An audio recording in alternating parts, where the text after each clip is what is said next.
มาเอามือนี่มันตัวน้อยแล้ววันนี้ตัวน้อยเราได้นี่นะ คืออีหยัง คือเด็กเทียบ เอามือนั่นจะได้เทียบปลาที่ทุก ขนับโตสลายเลยคุณโตมัน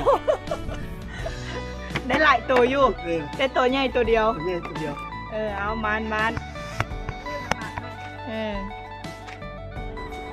ปลาคือหยังเทียบ มันปลาบักคำเหนียวให้ตามเด็ดนี่แหละ ไอเดียเอาปลาน้อยไปปล่อยอยู่น้องมา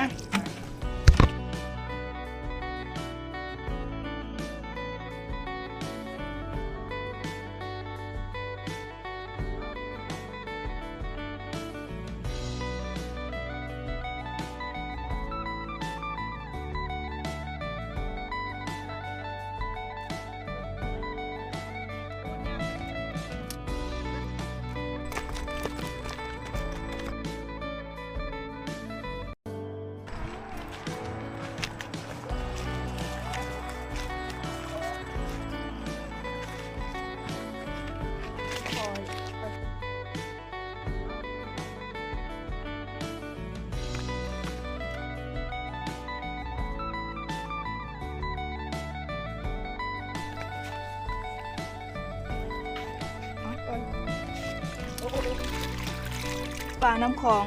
ตุเด่นได้แล้วก็เอามาปล่อยไว้นอกสระบ่ค่อยได้ซื้อปลาหรอกเพิ่นควงแห่ควงอันนั้นได้ปลาน้อยแล้วเพิ่นก็มาปล่อยตรงนี้เพิ่นแม่นอกสระน้ำก็เริ่มไหลแล้วเด้ฝนตกมาใส่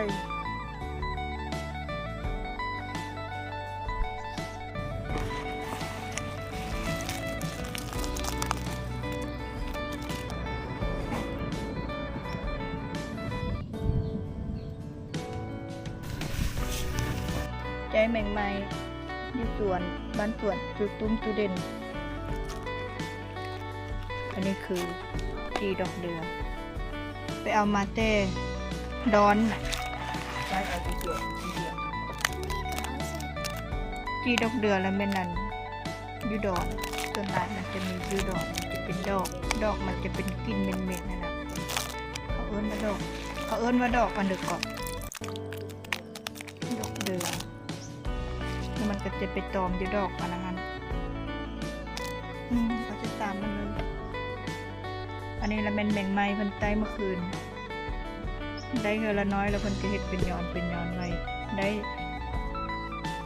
มีฮอดตัวจี้ฮอดตัวแมงจีโนนใหญ่ก็มีแมงจีโนนใหญ่อันนี้เขาเอิ้นแมงอีหยังวะอันนี้เขาเอิ้นแมงกอกเนาะอยู่ไทยอยู่ประเทศไทยเขาจะเอิ้นแมงกอกนะอยู่บ้านเฮาก็จะเอิ้นแมงไม้อีหยังแมงน้ำปนว่ะในอันนี้ก็คือตัวจีนายหรือว่าตัวจีปุ่มตัวใหญ่ๆเลยเพื่อนชอบไปเก็บเห็ดกันว่ามาเมื่อนี้เขาจะมาแยกกันเลยแยกเพื่อไว้ครัวแต่ลิ้นแยกอย่างตัวแมงจีโนนบอกแมงจีโนนน้อยดีๆทุกอย่าง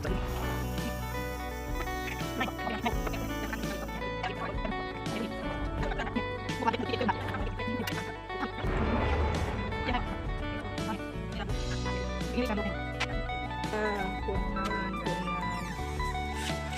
ได้แล้ว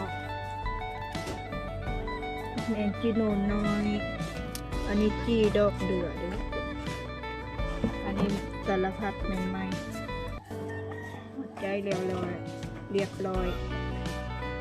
อันนี้ตัวที่นายยังบ่หันเด็ดปีก